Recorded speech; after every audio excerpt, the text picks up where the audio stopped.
نحمده ونصلي على رسوله الكريم أما بعد فأعوذ بالله من الشيطان الرجيم بسم الله الرحمن الرحيم يا أيها الذين آمنوا كتب عليكم الصيام كما كتب على الذين من قبلكم لعلكم تتقون صدق الله العظيم. سامعین محترم اور معزز ساتھیوں، پچھلے ہفتے رمضان کی فضیلت کے اوپر بیان ہوا تھا،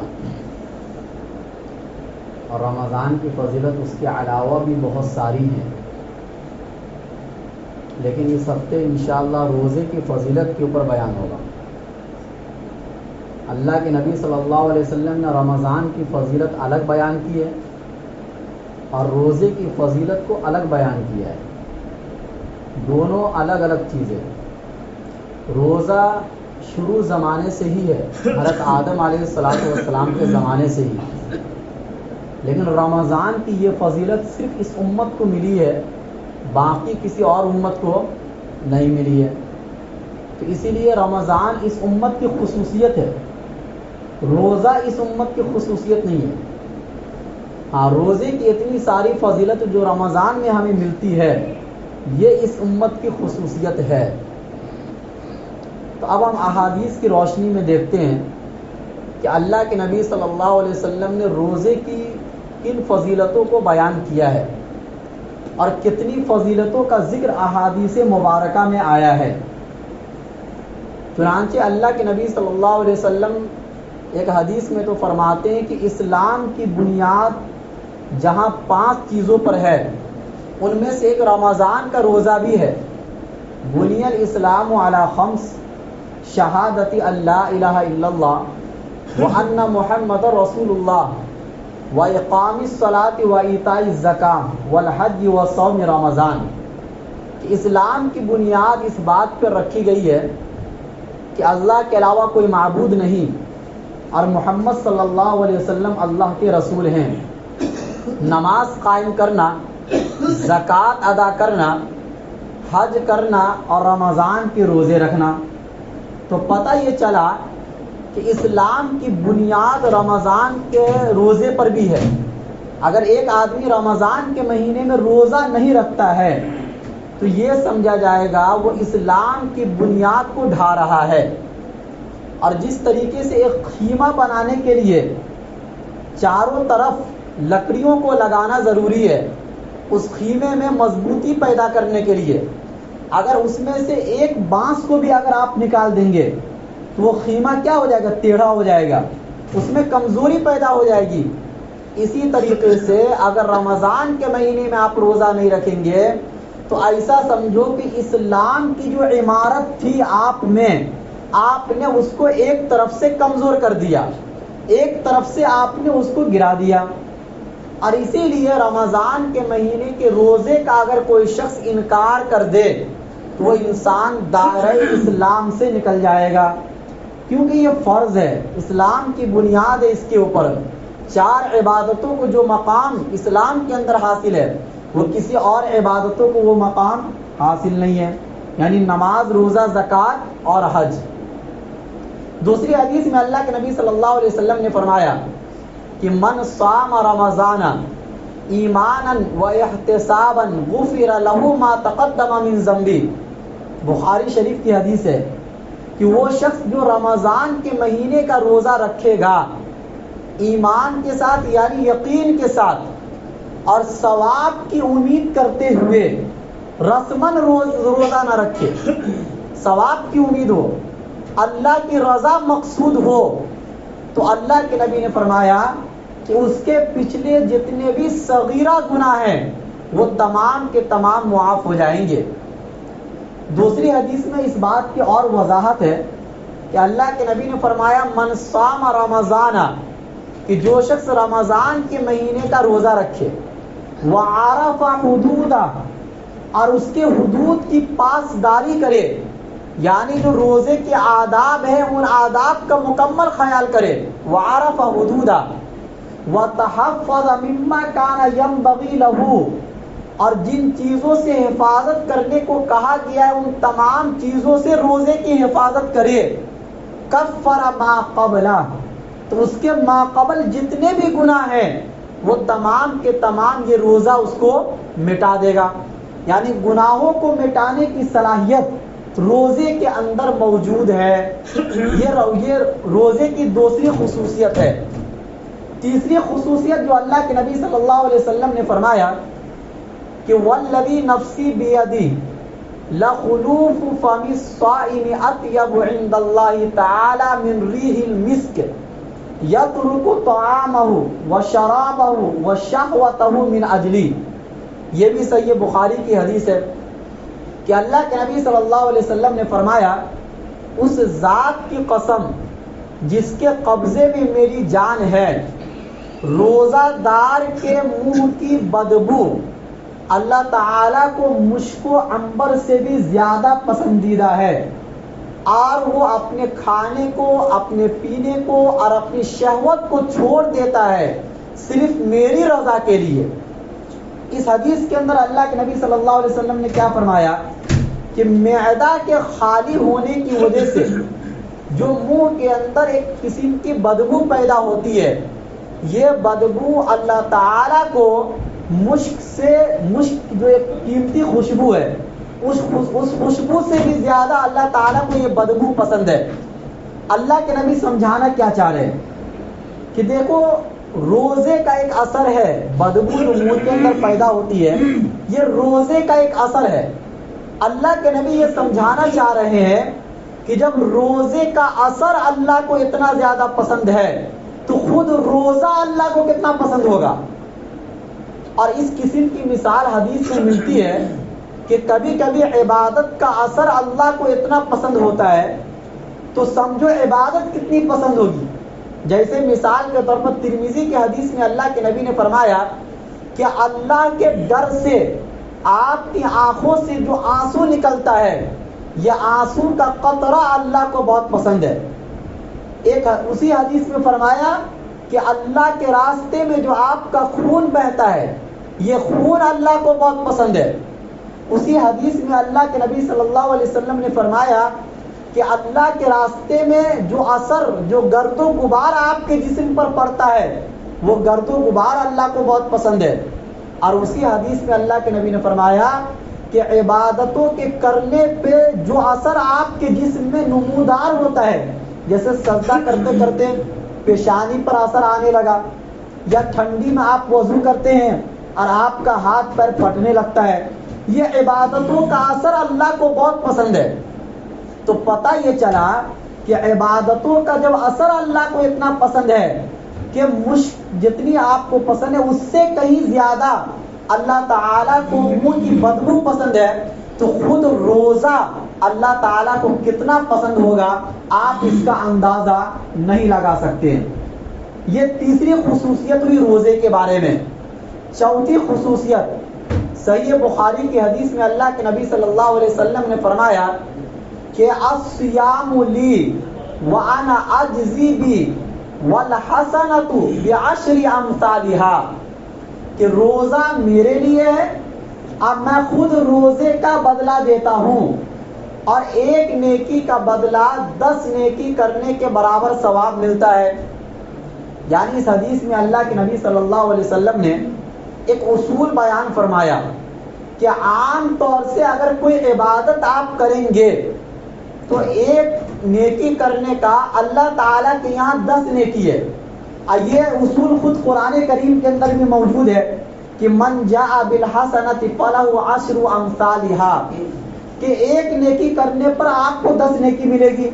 آپ ایک مرتبہ سبحان اللہ پڑھیں گے آپ کو 10 مرتبہ سبحان اللہ پڑھنے کا ثواب ملے گا، یا زیادہ سے زیادہ ایک نیکی کا ثواب 700 گنا تک آپ کو ملے گا.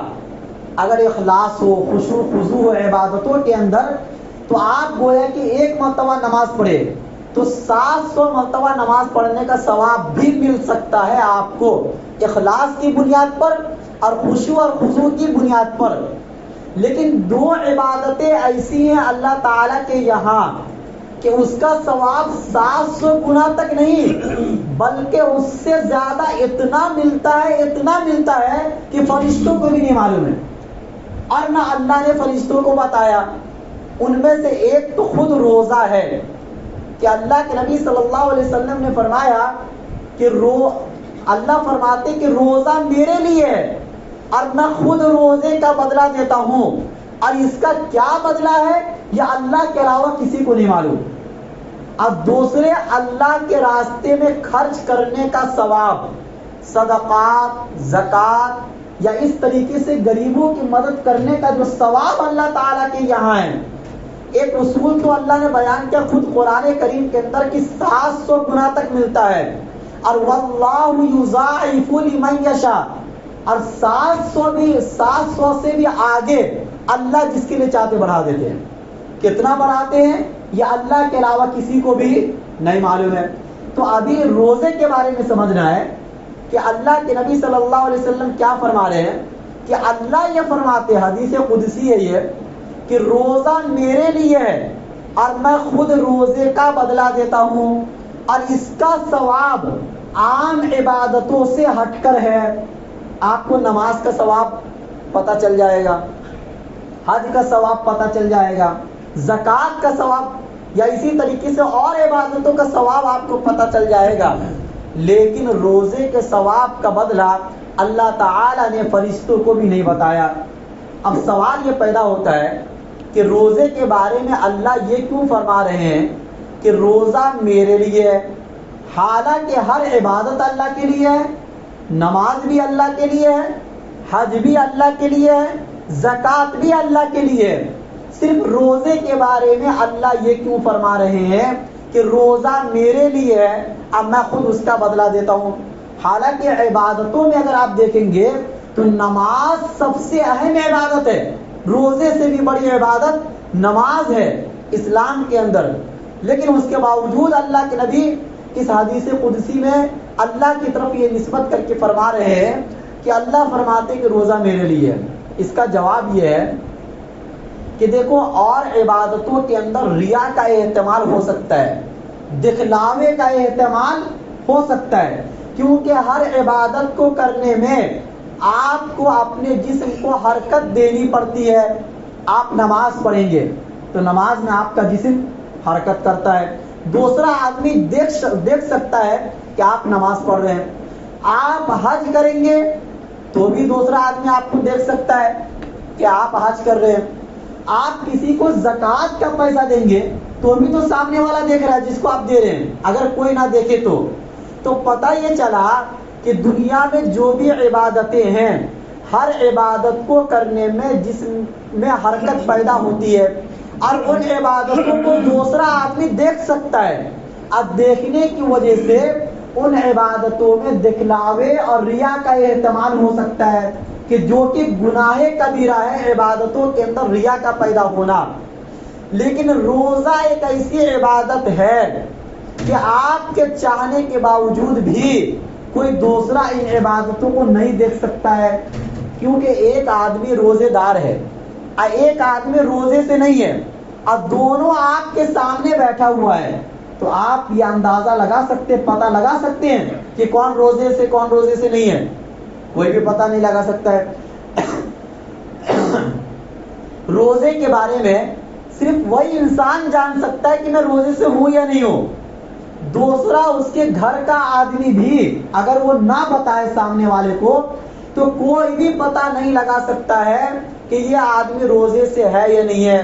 تو پتہ یہ چلا کہ روزے کے بارے میں یا تو صرف آپ جان سکتے ہیں اور آپ کا اللہ جان سکتا ہے، اس کے علاوہ دوسرا کوئی آدمی نہیں جان سکتا ہے کہ آپ روزے سے ہے یا نہیں ہے، کیونکہ ایک انسان روزے سے ہو اور ایک انسان روزے سے نہ ہو، دونوں میں کوئی بھی فرق نہیں ہے اعمال کے اعتبار سے یا کرنے کے اعتبار سے۔ جو آدمی روزے سے نہیں ہے وہ بھی تراویح پڑھ سکتا ہے، وہ بھی شام میں افطاری کر سکتا ہے، وہ بھی سحری کھا سکتا ہے، اب پورے دن چپکے وہ کھا رہا پی رہا ہے لیکن آپ کو پتہ نہیں چل رہا ہے اللہ کے علاوہ۔ تو پتہ یہ چلا کہ روزے میں ریا کا احتمال نہیں ہے، یہ خالصتاً صرف اور صرف اللہ ہی تعالیٰ کے لیے کی جا سکتی ہے، کسی اور کے لیے نہیں کی جا سکتی ہے۔ اس لیے فرمایا کہ روزہ میرے لیے ہے۔ اور دوسری اس حدیث کا مطلب یہ ہے کہ روزہ میرے لیے ہے، یعنی اس کا جتنا اجر و ثواب ہے جس کو میں جانتا ہوں صرف، اب میرے علاوہ کوئی بھی نہیں جانتا ہے۔ اس لیے اللہ کے نبی صلی اللہ علیہ وسلم نے اللہ کی طرف نسبت کرتے ہوئے یہ فرمایا کہ اللہ یہ فرماتے کہ روزہ میرے لیے ہے۔ اور تیسرا اس حدیث کا مطلب یہ ہے کہ دیکھو کسی بھی چیز کی نسبت جب اللہ کی طرف ہوتی ہے تو اس کی عظمت کو اور بھی دوبالا کر دیتا ہے۔ جیسے کعبہ کی نسبت اللہ کی طرف ہو گئی، آپ کہتے ہیں کعبۃ اللہ، تو تمام مسجدوں میں سب سے بڑی مسجد فضیلت کے اعتبار سے کعبۃ اللہ ہے۔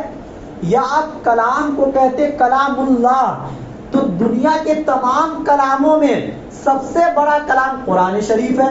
تو پتہ یہ چلا کہ کسی بھی عبادت کی نسبت جب اللہ کی طرف ہو جاتی ہے تو اس عبادت کی نسبت اور عبادتوں کے مقابلے میں بڑھ جاتی ہے۔ تو روزے کی بھی نسبت اللہ کی طرف ہو گئی، اور اللہ نے یہ کہا کہ روزہ میرے لیے ہے، مطلب یہ ہوا کہ روزے کا مقام و مرتبہ رمضان کے مہینے میں اور عبادتوں سے بڑھ گیا۔ یہ مطلب ہے، یہ رمضان، یہ روزے کی چوتھی خصوصیت ہوئی۔ پانچویں خصوصیت، اللہ کے نبی صلی اللہ علیہ وسلم سے حضرت ابو امامہ رضی اللہ عنہ نے سوال کیا کہ آپ مجھے کوئی ایسا عمل بتلا دیجئے جو مجھے ڈائریکٹ جنت میں داخل کر دے۔ سنن نسائی اور مسند احمد میں یہ حدیث موجود ہے۔ اللہ کے نبی صلی اللہ علیہ وسلم نے فرمایا علیک بالصوم فإنہ لا مثل لہ، کہ تم روزے کو لازم پکڑ لو کیونکہ روزے کے برابر کوئی بھی عبادت نہیں ہے۔ اس حدیث میں اللہ کے نبی صلی اللہ علیہ وسلم نے روزے کی فضیلت کو بیان کرتے ہوئے یہ فرمایا کہ روزے کے برابر کوئی بھی عبادت نہیں ہے۔ اور اس کے بعد حضرت ابو امامہ رضی اللہ تعالیٰ عنہ اپنی ساری زندگی روزہ رکھے، ان کی اہلیہ بھی روزہ رکھی، اور ان کے گھر کے خادم بھی روزہ رکھتے تھے ساری زندگی۔ اور اگر ان کے گھر سے کبھی دن میں دھواں کوئی آدمی دیکھ لیتا تھا، چولہے پر پکنے کی وجہ سے جو دھواں پیدا ہوتا ہے، تو آدمی یہ سمجھتا تھا کہ ان کے گھر میں آج کوئی مہمان آیا ہوگا اس لیے کھانا پک رہا ہے، ورنہ وہ ساری زندگی اللہ کے نبی کی یہ حدیث سن کر روزہ رکھتے تھے۔ اب اس حدیث میں اللہ کے نبی نے کیا فرمایا کہ روزے کے برابر کوئی عبادت نہیں ہے۔ اس کا کیا مطلب ہے؟ اس کا مطلب یہ ہے کہ شہوتوں کو توڑنے میں روزے کے برابر کوئی عبادت نہیں ہے۔ اور یہ خود ایک دوسری حدیث سے یہ بات ثابت ہے کہ اللہ کے نبی صلی اللہ علیہ وسلم نے صحیح بخاری کی حدیث میں فرمایا یا معاشر الشباب، اے نوجوانوں کی جماعت، من استطاع منکم الباءۃ فلیتزوج، کہ تم میں سے کوئی اگر شادی کی طاقت رکھتا ہے تو جتنا جلدی ہو سکے اتنا جلدی شادی کر لینا چاہیے۔ ومن لم یستطع، جو شادی کی طاقت نہیں رکھتا، اس کے پاس اتنے پیسے نہیں ہے، گھر نہیں ہے وغیرہ، جو بہت ساری مجبوریاں ہوتی ہیں، تو اگر کوئی شادی کی طاقت نہیں رکھتا ہے، نوجوان آدمی ہے، کبھی بھی زنا کی طرف وہ بڑھ سکتا ہے، بد نظری کی طرف بڑھ سکتا ہے، بے حیائی کی طرف بڑھ سکتا ہے، اس کا علاج کیا ہے؟ اس کا علاج اللہ کے نبی صلی اللہ علیہ وسلم نے اس حدیث میں فرمایا کہ فعلیہ بالصوم فإنہ لہ وجاء، کہ تم روزے کو لازم پکڑ لو کیونکہ روزہ شہوتوں کو توڑ دیتی ہے۔ کیونکہ شہوت انسان میں پیدا ہوتی ہے کھانے پینے کے بعد۔ جب انسان بھوکا ہوگا تو کتنا بھی اس کے سامنے کوئی بھی عورت اس کو دعوت دے دے گناہ کی، وہ اس کی طرف نہیں جا سکتا ہے۔ پہلے تو وہ یہی بولے گا کہ مجھے کھانا دو، مجھے پانی دو تاکہ میں اپنے پیٹ کو بھروں، کیونکہ اس کے بغیر انسان دنیا کا کوئی بھی گناہ نہیں کر سکتا، پیٹ بھرے بغیر اور پیاس بجھے بغیر۔ تو پتہ یہ چلا کہ شہوتوں کو توڑنے میں روزے کے برابر کوئی بھی عبادت نہیں ہے۔ اگر آپ چاہتے ہیں کہ تمام بے حیائیوں سے میں بچ جاؤں تو آپ رمضان کے مہینے میں روزہ رکھیے۔ اور دوسرے، روزے کے برابر کوئی بھی عبادت نہیں ہے، یعنی اجر و ثواب میں روزے کے برابر کوئی بھی عبادت نہیں ہے کہ اس کا اجر و ثواب ڈائریکٹ آپ کو اللہ تعالیٰ کے یہاں پتہ چلے گا، دنیا میں آپ کو پتہ نہیں چلے گا کہ اس کا اجر و ثواب کتنا ہے، کیونکہ اللہ تعالیٰ سخی ہے، کریم ہے، تمام کریموں میں، تمام سخیوں میں سب سے بڑے سخی ہیں، اور جب وہ دیں گے اجر و ثواب تو وہ اپنے حیثیت کے اعتبار سے دیں گے، اور اللہ کے حیثیت کو کوئی بھی نہیں سمجھ سکتا ہے۔ جب وہ بغیر مانگے اتنا دیتے ہیں، جب اللہ نے خود کہہ دیا کہ میں دوں گا، تو اب وہ کتنا دیں گے اللہ تعالیٰ، اور وہ ڈائریکٹ جنت ہے اس کا بدلہ، اس کے علاوہ کچھ اور نہیں ہے۔ یہ پانچویں خصوصیت ہے روزہ رکھنے کی۔ چھٹی خصوصیت، اللہ کے نبی صلی اللہ علیہ وسلم نے المعجم الاوسط للطبرانی کی حدیث ہے، فرمایا سومو تصحو، کہ روزہ رکھو صحت مند ہو جاؤ گے۔ اب اس کے اوپر آپ ڈاکٹروں سے جا کے سوال کر سکتے، پوچھ سکتے ہیں کہ آخر روزہ رکھنے کے کتنے فوائد ہیں۔ خود سائنس نے اس بات کو تسلیم کیا ہے کہ روزہ، سال میں 1 مہینہ روزہ رکھنے سے جسم کے اندر جو زہریلے مادے ہوتے ہیں وہ خارج ہو جاتے ہیں، نکل جاتے ہیں۔ اسی طریقے سے آدمی بہت بڑی بڑی بیماریوں سے بچ جاتا ہے، یا اسی طریقے سے بڑھاپے میں جو دماغی بیماری پیدا ہوتی ہے انسان کے اندر، روزہ رکھنے والا شخص بڑھاپے میں دماغی بیماریوں سے بچ جائے گا، یا جلدی اس آدمی کے اوپر بڑھاپا بھی نہیں آئے گا جو آدمی رمضان کے مہینے میں 1 مہینہ روزہ رکھتا ہے۔ تو یہ بہت سے فائدے ہیں جس کو آپ سائنس کے تھرو سمجھ سکتے ہیں، اور کسی ڈاکٹر سے بھی سوال کر سکتے ہیں جو اس لائن کے ماہر ہو۔ پھر یہ چھٹی خصوصیت۔ ساتویں خصوصیت روزہ رکھنے کی، اللہ کے نبی صلی اللہ علیہ وسلم نے فرمایا، بخاری کی حدیث میں موجود ہے کہ الصیام جنہ، روزہ ڈھال ہے، فلا یرفس ولا یجہل، لہذا روزہ رکھتے ہوئے کوئی آدمی بے حیائی کی باتیں نہ کرے اور جہالت کی باتیں نہ کرے۔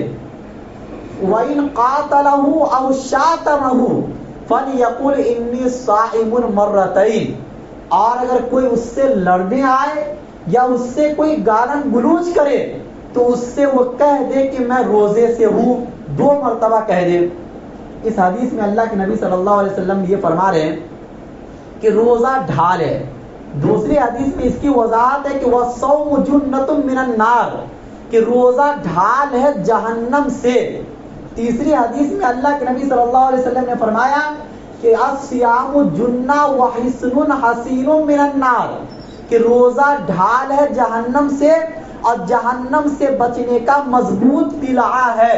ڈھال کا مطلب یہ ہوتا ہے کہ پہلے زمانے میں جب لوگ میدان جہاد میں جاتے تھے لڑنے کے لیے، تو ایک ہاتھ میں اگر تلوار ہوتی تھی تو دوسرے ہاتھ میں بچاؤ کے لیے ڈھال ہوا کرتی تھی، کہ جس کے ذریعے سے وہ تلوار کے نوک جھوک کو اور اسی طریقے سے تیر کے آنے کو وہ آدمی روک لیا کرتا تھا۔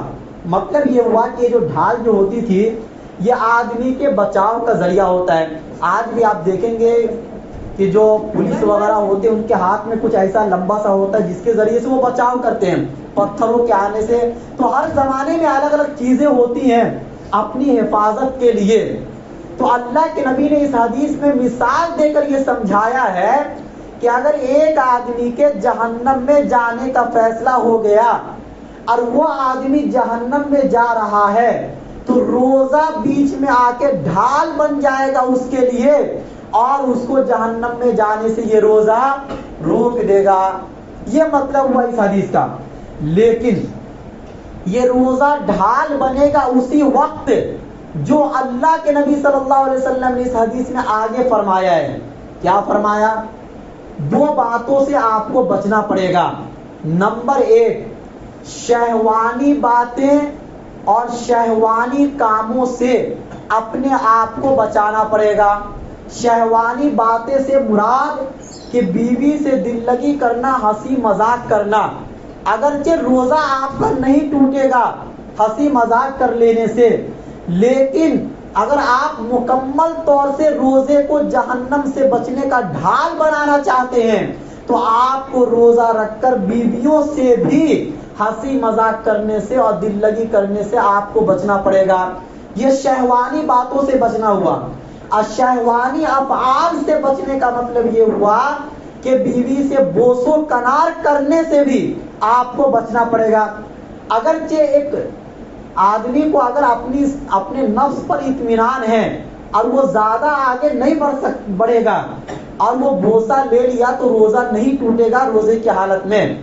لیکن اگر آپ کو روزے کو مکمل ڈھال بنانا ہے تو آپ کو ان چیزوں سے رکنا پڑے گا. اسی بات کو اللہ کے نبی صلی اللہ علیہ وسلم نے فرمایا کہ فلا یرفس، روزہ رکھتے ہوئے بے حیائی کے کام نہ کرے اگرچہ بیوی سے ہو. اور اسی طریقے سے درندگی والی باتیں اور درندگی والے کاموں سے بھی اپنے آپ کو بچانا پڑے گا.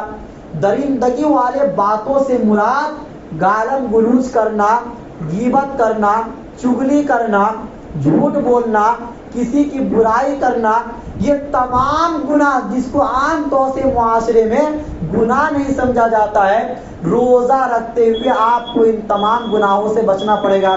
یہ ہے درندگی والی باتیں. اور درندگی والے افعال سے مراد کہ آپ کو لڑائی جھگڑے سے روزے کی حالت میں بچنا پڑے گا. ان تمام شرطوں کو اگر آپ پورا کریں گے تو روزہ آپ کے لیے ڈھال بنے گا. اللہ کے نبی نے اسی چیز کو سمجھایا کہ فَإِن صَابَّهُ أَحَدٌ أَوْ قَاتَلَهُ، کہ اگر روزہ دار کو کوئی گالی دے دے یا روزہ دار سے کوئی لڑنے کے لیے آئے تو روزہ دار یہ کہہ دے کہ میں روزے سے ہوں. عام طور سے روزہ رکھتے ہوئے آدمی کو غصہ زیادہ آتا ہے. ایک تو بھوک پیاس کی شدت ہوتی ہے، پھر آدمی کام پر جاتا ہے، پھر شام میں عصر کے ٹائم واپس آتا ہے، نیند بھی پوری نہیں ہوتی ہے، رات کی نیند بھی کم ہو جاتی ہے. تو عام طور سے طبیعت کے اندر غصے پیدا ہونے لگ جاتے ہیں. خصوصاً عصر کی نماز میں عام طور سے مسجدوں کے اندر دیکھو گے کہ ایک آدمی اگر دوسرے کو کچھ بول دیا تو جھگڑا ہونا لازمی ہو جاتا ہے. اسی لیے اللہ کے نبی نے سمجھایا اس حدیث کے اندر کہ اگر آپ کو کوئی روزے کی حالت میں گالی بھی دے دے یا کوئی آپ سے لڑنے کے لیے بھی آ جائے تو آپ اس آدمی سے اتنا کہہ دو 2 مرتبہ کہ بھائی ابھی میں روزے سے ہوں. روزے کے بعد سمجھ لیں گے جو کرنا ہے، یا رمضان کے مہینے کے بعد دیکھ لیں گے جو کرنا ہے. لیکن رمضان کے مہینے میں یا روزہ رکھتے ہوئے آپ اپنے نفس کو غصے سے بھی بچائیے اور تمام بری باتوں سے بچائیے. اور جو روزے کے آداب ہیں ان آداب کا مکمل خیال کرتے ہوئے اگر آپ روزہ رکھیں گے تو انشاءاللہ یہ روزہ آپ کے لیے ڈھال بن جائے گا. یہ چھٹی خصوصیت تقریباً 15 یا 13 ایسی خصوصیت روزے کے بارے میں جو اللہ کے نبی صلی اللہ علیہ وسلم نے احادیث میں بیان فرمائی ہے. اس کے بعد یہ سمجھانا ہے کہ دیکھیے مسجد کا کام ہوتے ہوئے 1 سال ہو گئے. شعبان کے مہینے میں شروع ہوا تھا اور شعبان کا مہینہ گزر کے پھر سے رمضان آ گیا. اور جو کام ہوا اس سے جو آسانی مل سکتی تھی آپ لوگوں کو، اس آسانی کا آپ فائدہ بھی اٹھا رہے ہیں. کہ پہلے اوپر تراویح پڑھتے ہوئے گرمی لگتی تھی، بہت سے لوگ تو صرف اس وجہ سے تراویح نہیں پڑھتے تھے کہ گرمی کی شدت ہوا کرتی تھی. اب نیچے سے زیادہ لوگوں کو اوپر اچھا لگ رہا ہے، تراویح پڑھنے میں کھلی جگہ مل گئی، آدمی آرام سے تراویح پڑھتا ہے. تو یہ جو عبادتوں کے کرنے میں آپ کو آسانی مل رہی ہے تو اس کو کرنے کے پیچھے کچھ محنت بھی لگی ہے اور کچھ پیسے بھی خرچ ہوئے ہیں. تو ظاہر سی بات ہے کہ اگر آپ مکمل ثواب کمانا چاہتے ہیں ان آسانی کے پیچھے تو آپ کو بھی رمضان کے مہینے میں کچھ خرچ کرنا پڑے گا. اور میں نے اس سے پہلے بھی بتایا تھا کہ اللہ کے نبی صلی اللہ علیہ وسلم تو ہر مہینے میں سخاوت کا دریا بہاتے ہی تھے، لیکن رمضان کے مہینے میں اتنی زیادہ سخاوت کرتے تھے کہ بخاری کی حدیث میں یہ الفاظ موجود ہے کہ تیز چلنے والے ہواؤں سے بھی زیادہ اللہ کے نبی صلی اللہ علیہ وسلم رمضان کے مہینے میں سخاوت کرتے تھے، کیونکہ رمضان میں خرچ کرنے پر ہر عبادتوں کا ثواب ڈبل ہو جاتا ہے. تو اس لیے آپ لوگوں کو یہ سب بات زیادہ سمجھانا نہ پڑے. آپ اپنے جیب میں سے جو پیسے رکھے ہوئے ہیں ان سے اتنا دل نہ لگائیے، اتنا زیادہ محبت کرنے کی ضرورت نہیں ہے. آپ اس میں سے کچھ پیسہ بہت کم بھی اگر سب لوگ دیں گے تو وہ مسجد کے لیے زیادہ ہو جائے گا. ایک آدمی پر لوڈ نہیں ڈالا جا رہا ہے, بوجھ نہیں ڈالا جا رہا ہے. ایک آدمی 1 لاکھ روپیہ دے دے, اگر ہر آدمی 1000 روپیہ بھی دیں گے تو اس طریقے سے 10 آدمی دیں گے تو 10,000 روپیہ ہو جائے گا. لاکھ بننے میں کوئی زیادہ ٹائم نہیں لگے گا. تو ہر آدمی تھوڑا تھوڑا کوشش کرے کہ ہر ہفتے ہم دیں گے.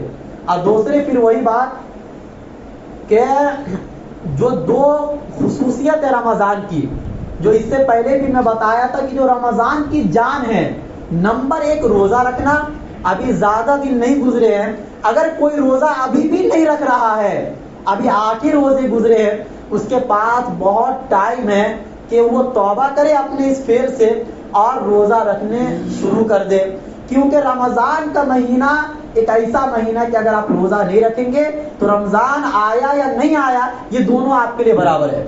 تو یہ نمبر 1 روزہ رکھنا.